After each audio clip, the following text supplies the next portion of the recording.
یہ ایک مولوی صاحب ہیں، نام نہیں میں ان کا جانتا، لیکن میرا خیال ہے یہ اہل حدیث مکتب سے ہیں۔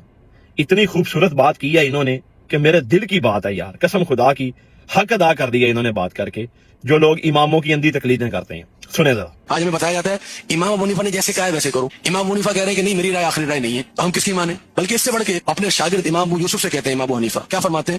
فرماتے ہیں اے یعقوب، امام ابو یوسف کا نام تھا، بربادی ہو تیرے لیے، جو تم مجھ سے سن رہے ہو ہر چیز نہ لکھا کرو۔ کیوں؟ آج میری ایک رائے ہے، کل میری کوئی اور رائے ہوگی، کل میری ایک اور رائے ہوگی، پرسوں کوئی اور ہوگی، تو میری رائے تو تبدیل ہوتی رہتی ہے، تو میری رائے کے پیچھے نہ چلو۔ جب وہ کوئی فتویٰ دیتے تھے امام ابو حنیفہ تو فرماتے تھے یہ نعمان بن ثابت جن کا نام ہے، یہ میری رائے ہے، اور جتنی میں قدرت رکھتا تھا میں نے بہترین رائے اپنانے کی کوشش کی ہے، اگر میری اس رائے سے بہتر کوئی اور لے آئے گا تو وہ ثواب کے اور صحیح ہونے کے زیادہ قریب ہوگا۔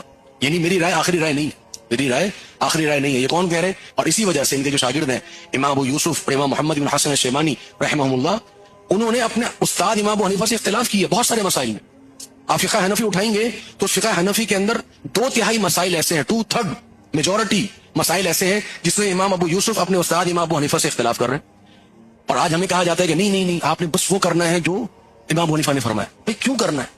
ہم نے تو وہ کرنا ہے جو محمد رسول اللہ صلی اللہ علیہ وسلم نے فرمایا، ہم نے اس کے پیچھے چلنا ہے، ہم نے کسی امام کے پیچھے اس کی تقلید نہیں کرنی۔ سنا آپ نے؟ میں ہمیشہ آپ سے ایک بات کہتا ہوں کہ ان اماموں نے کبھی یہ نہیں کہا کہ آپ ہماری تقلید ہی کرنا، ہم نے جو کہہ دیا وہ حرف آخر ہے، بلکہ تمام امام یہی کہتے رہے کہ دیکھو یار ہم انسان ہیں، ہم سے غلطی بھی ہو سکتی ہے، اگر ہماری کوئی بات آپ کو غلط لگے، قرآن و سنت کے خلاف ہو تو چھوڑ دیں۔ اسی طرح یہ جو آج کے پیر بزرگ گزر گئے ہیں اس دنیا سے، جو اپنی قبروں میں ہیں، انہوں نے بھی کبھی یہ نہیں کہا ہوگا کہ آپ ہمارے نام کے کلمے پڑھنا، ہمیں غوث داتا پکارنا، ہماری قبروں کو چومنا چاٹنا، بلکہ وہ تو توحید کا کام کر کے گئے ہوں گے۔ لیکن ان کے بعد والے لوگوں نے یہ جو ان کے ساتھ اپنے عقائد جوڑے ہیں نا، یا اماموں کے ساتھ اپنی تقلید جوڑی ہے کہ جو امام نے کہہ دیا وہی حرف آخر ہے، یہ جہالت ہے میرے بھائی۔ اسلام میں شخصیت پرستی کا جو ہے نا کنسپٹ ہی نہیں ہے۔ اسلام میں سیدھی بات جو قرآن نے بتائی ہے اسی کو فالو کرنا ہے، اور نبی کریم صلی اللہ علیہ وسلم کی ذات کے اوپر کلمہ پڑھنا ہے۔ ایک وہ ذات ہے جس کی تقلید کرنی ہے، کیوں؟ کیونکہ اللہ کی ذات ان کو گائیڈ کر رہی ہے، ان کو کوئی اور بندہ نہیں کر رہا، اس لیے وہ خطا پہ نہیں ہو سکتے، وہ غلطی پہ نہیں ہو سکتے۔ ہم تو سارے انسان ہیں، چاہے کوئی صحابی ہے، تابعی ہے، امام ہے، پیر ہے، بزرگ ہے، سب انسان ہیں، یہ خطا کار ہیں سوا ایک پیغمبر کے۔